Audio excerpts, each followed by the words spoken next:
Halo anak-anak, ketemu lagi bersama saya, Mr. Hendro Hutagalung.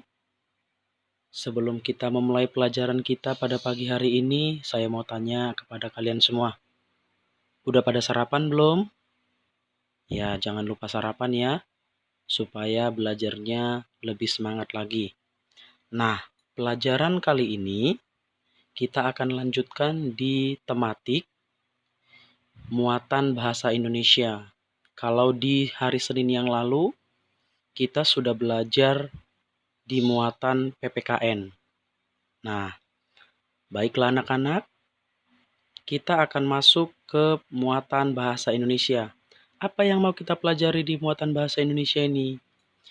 Di muatan bahasa Indonesia, khususnya di subtema 1 ini, kita mau fokus untuk menentukan ide pokok suatu paragraf.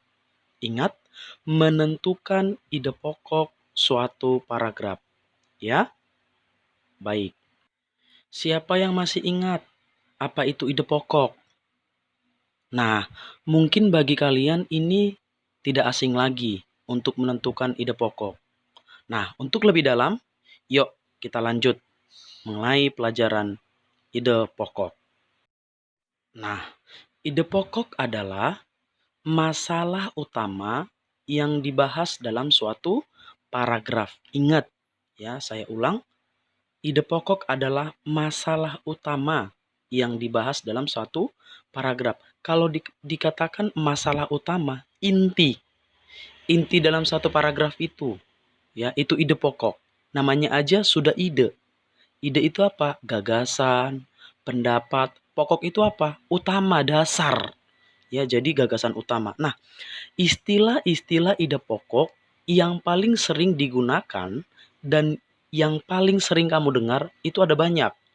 Nah, di layar ini sudah saya jelaskan dan sudah saya sebutkan apa-apa saja istilah-istilah ide pokok. Nah, istilah ide pokok itu banyak. Ada pokok pikiran, ada pikiran utama, ada gagasan utama, ya. Ada pokok pikiran dan banyak lagi seperti yang sudah anak-anak lihat itu ada 5 poin yang ada di screen-nya, ya. Ada yang pertama itu apa, Nak? Pikiran pokok, pokok pikiran, gagasan utama, gagasan pokok, dan pikiran utama. Jadi ini istilah-istilah yang tidak asing lagi. Bahkan ini saya buat supaya kalian semuanya tidak lagi asing mendengar. Selanjutnya kita akan belajar bagaimana cara menentukan ide pokok. Di sini kadang-kadang yang anak-anak sering sekali kewalahan atau sering kurang mengerti bagaimana cara menentukan ide pokok itu. Di sini sudah saya jelaskan cara-caranya supaya kalian itu lebih paham lagi. Perhatikan, semua harus memperhatikan dan baca layar ini. Coba sama-sama ya. Yang pertama itu adalah cari dulu kalimat utamanya.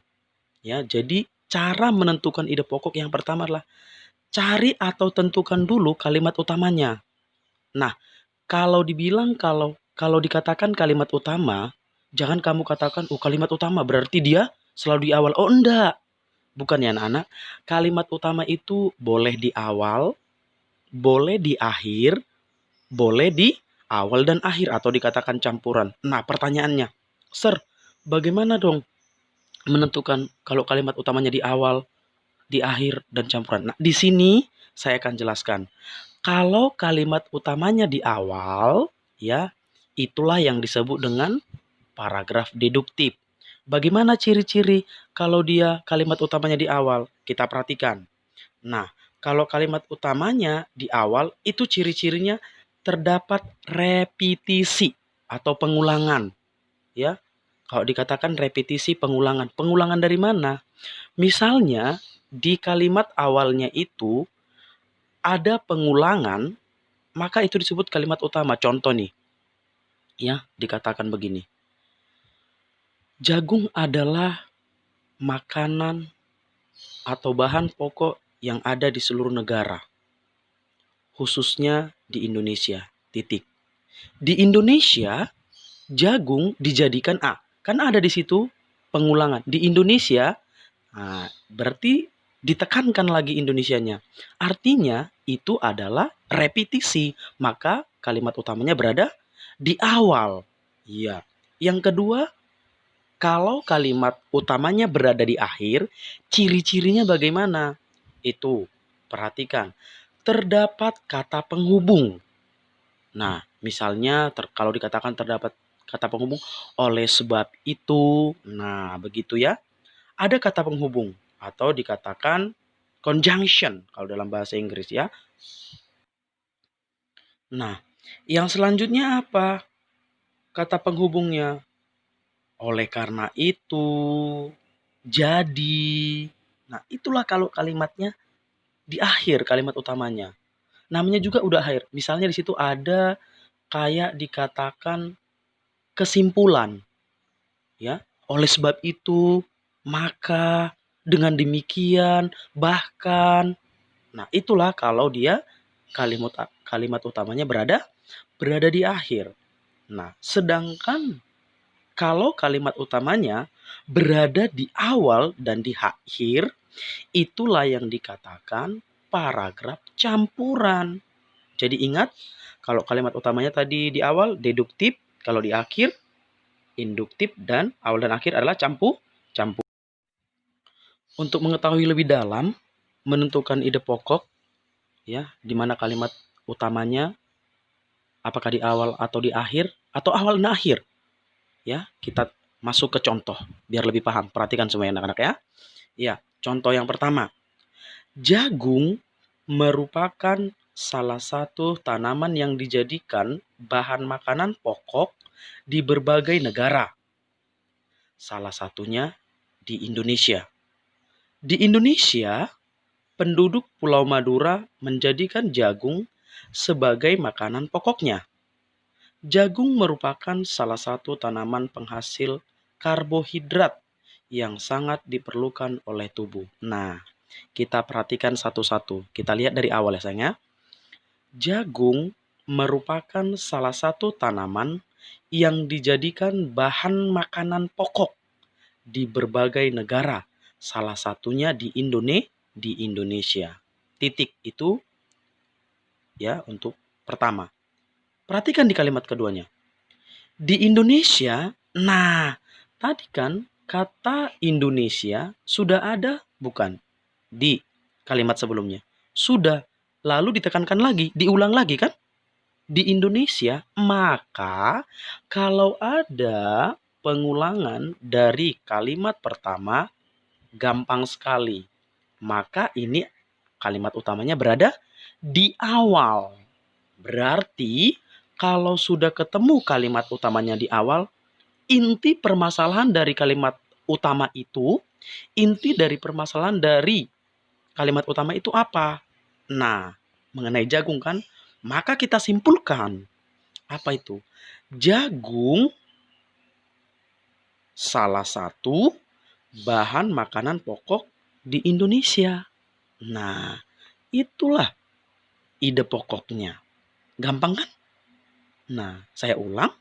Tadi kan dikatakan di situ, jagung merupakan salah satu tanaman yang dijadikan bahan makanan pokok di berbagai negara. Salah satunya di Indonesia. Ada repetisi kan? Di Indonesia. Begitu ya sayang ya. Udah paham? Baik, kita masuk contoh yang kedua. Berarti yang contoh yang pertama tadi itu adalah deduktif karena dia kalimat utamanya di awal dan ide pokoknya kita ambil dari kalimat utama tadi. Baik, sekarang contoh yang kedua. Perhatikan baik-baik ya biar saya bacakan. Tanaman ini sering disebut ya tanaman jahe. Saya ulang ya sayang ya. Tanaman ini sering dijadikan bumbu dapur. Selain itu, jahe sering dijadikan minuman penghangat tubuh. Jahe juga dapat ditanam di pekarangan rumah sebagai apotek hidup. Dapat kita simpulkan bahwa jahe memang mempunyai banyak manfaat. Saya ulang biar lebih jelas. Tadi ada gangguan sedikit ya. Tanaman ini sering dijadikan bumbu dapur. Selain itu, jahe sering dijadikan minuman penghangat tubuh. Jahe juga dapat ditanam di pekarangan rumah sebagai apotek hidup. Dapat kita simpulkan bahwa jahe memang mempunyai banyak manfaat. Nah, kalau kalian sudah paham tadi yang saya jelaskan dari ciri-cirinya, ini kalimat utamanya berada di mana? Awal atau akhir? Iya, kalimat utamanya berada di akhir. Ada kata apa di situ? Ingat kata kuncinya. Ada di situ dikatakan dapat kita simpulkan. Nah, jadi kesimpulan ada di akhir. Dapat kita simpulkan bahwa jahe memang mempunyai banyak manfaat. Jadi kalau udah ketemu kalimat utamanya tadi mana? Di akhir. Berarti kita simpulkan inti dari kalimat yang terakhir itu apa? Saya ulang. Dapat kita simpulkan bahwa jahe memang mempunyai banyak manfaat. Berarti bahwa jahe memang mempunyai banyak manfaat. Berarti dapat kita simpulkan ide pokoknya adalah manfaat jahe. Pinter. Bagus kalau sudah mengerti. Nah, begitulah anak-anakku bagaimana cara menentukan ide pokok dalam satu paragraf. Ya, tadi kita sudah berbicara arti, cara menentukan, lalu jenis-jenis paragraf, dan demikian juga dengan contoh. Berarti intinya, saya berharap kalian sudah ngerti semua bagaimana cara menentukan ide pokok. Intinya adalah tentukan dulu dalam satu paragraf itu dia kalimat utamanya. Udah paham semuanya anak-anakku? Baik. Kalau udah paham, ya demikianlah pelajaran tematik 6A subtema 1 khususnya muatan bahasa Indonesia untuk hari ini. Besok kita ketemu kembali untuk pelajaran muatan IPA. Saya berharap ini pelajaran bisa kalian terima dan bermanfaat bagi anak-anak sekalian, sehingga tidak lagi bertanya menentukan ide pokok. Sampai ketemu besok dan salam sehat. Bye.